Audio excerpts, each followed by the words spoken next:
नमस्कार महाराष्ट्र. अण्णाबाबा किचनवर सहर्ष स्वागत. मित्रांनो, आज बनवूया आपण पायनॅपल शिरा. साध्या सोयी पद्धतीनं, एकदम साध्या सोयी पद्धतीनं. कारण माझा पहिला व्हिडिओ टाकलेला आपण शिऱ्याचा, पण आज थोड्या वेगळ्या पद्धतीनं पायनॅपल शिरा बनवूया. आपण घेतले साहित्य तिकडं. आपण साहित्याला 2 किलो रवा बारीक आहे, तो एक सम्राट कंपनीचा प्युअर. तसं आपण घेतले अननस, प्युअर अननस. आपल्या केमिकलनी वापरायचं, म्हणजे ओरिजिनल अननस. नंतर आपण घेतले मनुके, नंतर काजू बदाम 100 ग्रॅम, मनुके 100 ग्रॅम. 1 किलो तूप घेतलं आपण गावठी, हे बघा गोविंदचं आहे.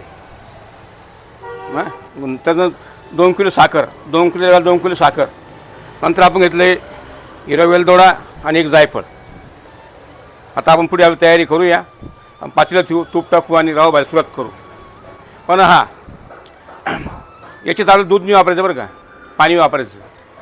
तर तुझ्यामुळं काय ते रवा कडक होतो, म्हणजे थंड आल्यानंतर पाण्यामुळे असा आलच राहतो. आणि खायला इतकं सुंदर लागतं माऊली, तुम्हाला काय सांगायचं. एक ठिकाणी प्रसाद द्यायचा मला, म्हणजे गुरुबंधू आहे, त्यांच्या घरी पूजा थोडीशी. ते मला माऊली मला अननस टाकून पायनॅपल शिरा मस्त प्रसाद म्हणून द्या. म्हणलं माऊली तुम्हाला 10 वाजेपर्यंत मिळून जाईल. पण आज बनवूया, आता तयारी आपण करूया. प्रथम आपण घेऊया गोविंदचं प्युअर गावठी तूप. हे बघा,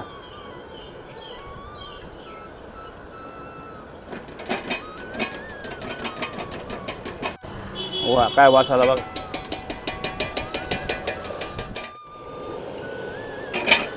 मित्रांनो, आपण अननस कापून घेऊ, त्याला बारीक करून घेऊ.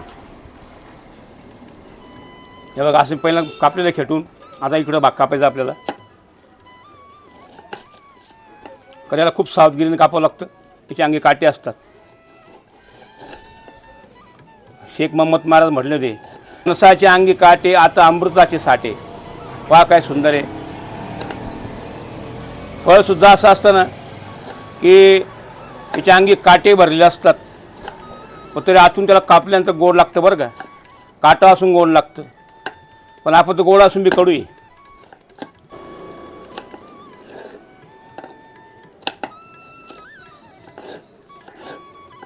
याला आपण कटिंग करून आपण दळून घेऊ. याची बारीक पेस्ट गरम झाल्यानंतर आपण गॅस एकदम बारीक केलेलं आहे, मंद आच केलेली आहे. कारण कसं, जर गॅस फुल ठेवला तर रवा आपला लागून जाईल.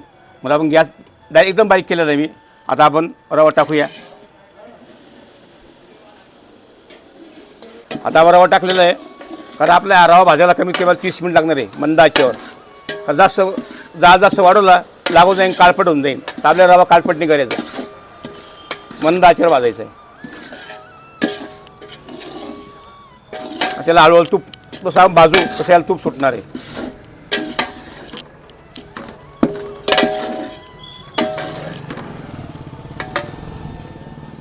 हे पहा दादांनो, कसं हळूहळू तूप सुट चाललं बा. किस्त का तूप सुटलं बा, असं हळूहळू बा. एकदम मंद आचेवर आहे. घाई करायची नाही रवा भाजताना. रवा असा भाजला पाहिजे की लागला नाही पाहिजे, काळपट झाला नाही पाहिजे, तो आपला रवा खायला चांगला लागतो. तर आपण 30 मिनिटं देण्याची खरोखर याला. मित्रांनो, रवा आलता सहज 2 शब्द काहीतरी पांडुरंगाचे आपण घ्यावे असं ठरवले आपण. आज तुकाराम महाराज म्हणतात, ब्रह्मरस घेई काढा. फार सुंदर. तेने पिढा वारेल. ब्रह्मरस घेई काढा म्हणजे काय? म्हणजे जे 5 भावरोग आहे आपल्या शरीरात, आपल्या अंगात, त्यांना बाहेर काढण्यासाठी ब्रह्मरस घेई म्हटले महाराज. आणि शब्द काय आपला ब्रह्मरस. रस शब्द फार मोठा आहे, कारण लोक रस वेगळ्या प्रकारचा मांडतात. कलियुगात जाऊन एक रस प्रसिद्ध आहे, त्याला म्हटलं सोमरस. पण तुकाराम महाराज म्हणतात ब्रह्मरस, सोमरसनी. ब्रह्मरस घेई काढा तेने पिढा निवारेल. बा काय सुंदर आहे की माणसाविषयी दोष करायचा नाही. काम, क्रोध, मद, मोह, मत्सर हे 5 शत्रू जे आपले रोग आहे, यांना बाहेर काढा. आणि जे आपल्या शरीरात जे विष आहे, हे विष बाहेर काढून फेका. आणि ब्रह्मरस देही हा काढा, घेई काढा. ब्रह्मरस घेई काढा. आपल्याला हा काढा घ्यायचा आहे. हा काढा घेतल्यानंतर आपली वाणी सुंदर होणार आहे. आणि वाणी सुंदर झाली मग लोक आपले 4 लोक मानतातच. समजा आपण 4 माणसं बसलो, तर कोणाला काही वाईट बोललो, 4 लोक आपल्याला म्हणजे आपल्या हलकटवाणी बघतात. मग त्याकरता आपण काय करायचं, हे जे 5 रोग आहे, हे 5 भवसागर रोग आहे, भवसागर म्हणे मी त्यांना, यांना बाहेर टाकण्याचा प्रयत्न करा आणि ब्रह्मरस घेई काढा याप्रमाणे वागा. तुकाराम महाराज सांगता. याच्यात दुसरं मित्रांनो, रवा हलता हलता 2 शब्द फक्त मी जास्त म्हणणार नाही. ब्रह्मरस घेई काढा, ब्रह्मरस घेई काढा, तेने पीडा वारेल, तेने पीडा वारेल, ब्रह्मरस घेई काढा.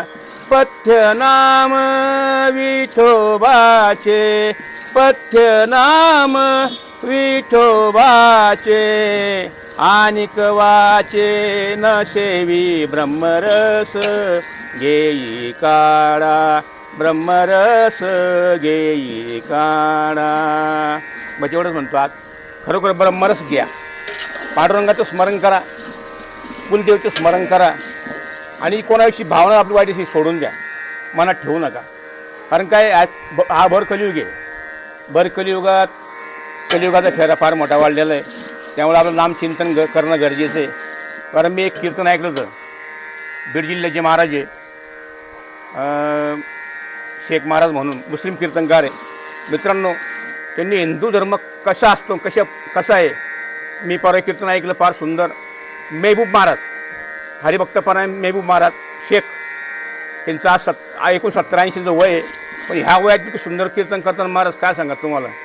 हिंदू धर्माविषयी इतकं सुंदर त्यांनी वर्णन मांडलं. मला वाटलं अरे बाप रे बाप, आपला सनातन धर्म एवढा मोठा आहे आपला. मला आज म्हटलं बाप, एक मुस्लिम कीर्तनकार सांगतो आपल्याला. पण आपण घ्या, कोणी सांगो, कीर्तनकार कोणी असो, त्यांनी सांगितलेलं आपलं घेणं आहे, आपण घ्या आणि त्याचा चांगल्या प्रकारे वापर करा, एवढंच सांगतो रामकृष्ण. आता रवा पाव घ्या आपला. हे बा मस्त तेल सुटत चाललं. अजून आपलं 10 मिनटं आलो नाही, वास सुंदर सुटला, सुंदरपैकी आता महाप्रसाद होईना.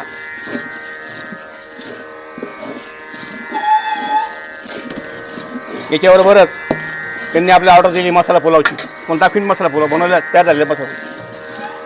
बघा मित्रांनो, मंद आचेवर कसं बारीक होतं. हे बघा कसं रवा भाजला आपला, मस्त सुंदर त्याला तूप सुटलं. बा पहिल्यांदा आपण त्याला कसं होतं, कोल्ड होतं, पण तसं आपण त्याला हलवून मंद आचेवर हळूहळू हलल्यानंतर त्याला बरोबर तूप सुटत चालतं. तूप सुटलं, आता आम्हाला अजून 5 मिनटं आपण त्याला हलवू, नंतर आपण पाणी देऊ, आपलं जे काही ड्रायफ्रूट टाकू. आणि हे बघा अशा प्रकारे मी अननस दळून घेतलेलं आहे, हे आपण वापरणार. आणि फूड कलर आहे पिवळा, तो वापरणार. आपण देऊया आता वेलदोडे, काही फोडून घेतलेले मी, काही अख्खे 10-15 वेलदोडे. नंतर आपण देऊया जायफळ. जायफळ आपल्या अर्ध मारणे, पूर्ण माल तरी हरकत नाही. अशा प्रकारे किसून घेऊ आपण त्याला, सुंदर सुगंध येतो. जायफळ म्हणजे फार गुणकारी बरं शरीराला आपल्या. जायफळासारखं फळ नाही मसाल्यामध्ये, पण फार गुणकारी. तर आपलं एवढंच घ्यायचं आहे, जास्त नाही घ्यायचं. 100 ग्रॅम काजू बदाम आहे, 100 ग्रॅम मनुके, हे आपण देऊया.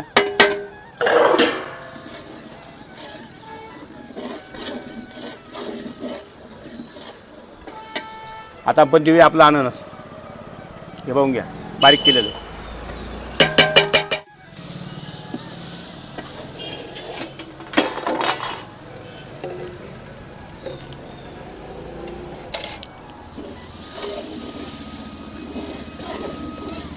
वा काय वास सुटला, सुगंध.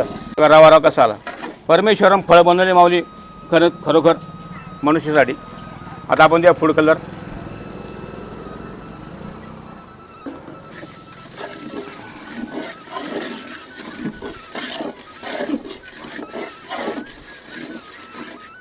आपण देऊया आता गरम पाणी केलं, उकळलं पहा आपण, पाणी उकळलं पाणी, गरम पाणी टाकू. पाणी टाकताना सावधान घ्या, कारण कडक रवा आहे.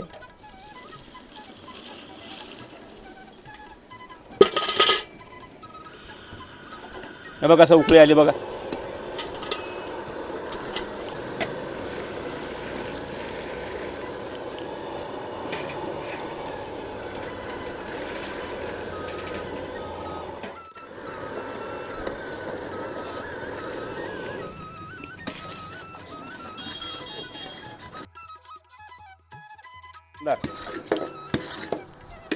किलो रवा आहे माऊली. बाबा पाणी किती लिटर दिलं? तुम्ही याला दिलं आहे कमीत कमी 4 लिटर पाणी. हां येवा आपण देऊया साखर. आता साखर 2 किलो, 2 किलो रवा, 4 किलो पाणी, 2 किलो साखर, 100 ग्रॅम काजू बदाम, 100 ग्रॅम मनुके, 10-15 विलायची. विलायची मी कुठून घेत नाही, तुम्हाला प्रत्येक गोष्टी सांगतो. नंतर एक अर्धा जायफळ आपण घेतलेलं आहे. परसत्ता किती भारी होईन आपला.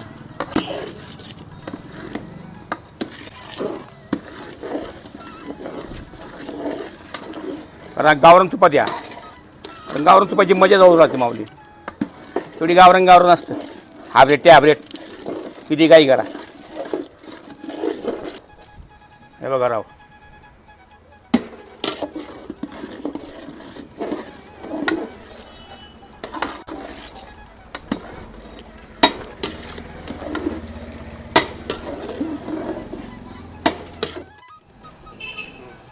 अशा प्रकारे आपलं पायनॅपल शिरा. आता आपल्याला गार्निश म्हणून म्हणजे काही चांगलं दिसावं म्हणून आपण त्याला खोबरं किसलेलं आहे बारीक, आपण ते टाकूया. खोबरं आहे किसलेलं बारीक मी. थोडासा मस्त सुंदर वाटतं खोबरं टाकल्यानंतर.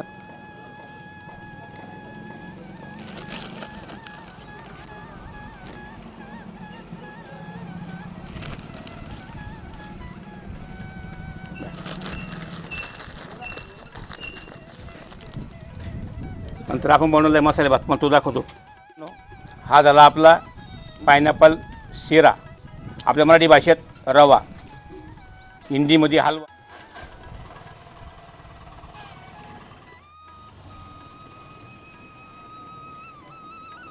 मित्रांनो हा बघा पुलाव, आपला पुलाव मसाला. हे 50 लोकांचा स्वयंपाक आहे आपला आज. हा 50 पात्रासाठी मसाला पुलाव व्हेज.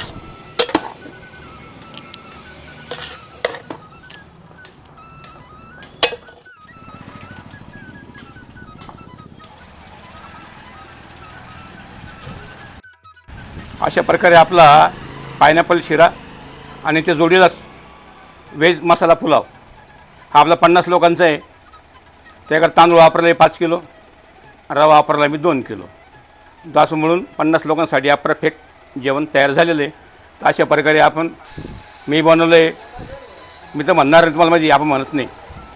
मी बनवलं, मी तर खाणार नंतर खाईन मी. मग पहिले ज्याला दिल्यानंतर ज्याच्या घरी त्याला देऊन येईन, मग तिथे जेवायला जाईन त्या माणसाकडं. मित्रांनो लाईक करा, सबस्क्राईब करा, शेअर्स करा, कमेंटसुद्धा करा.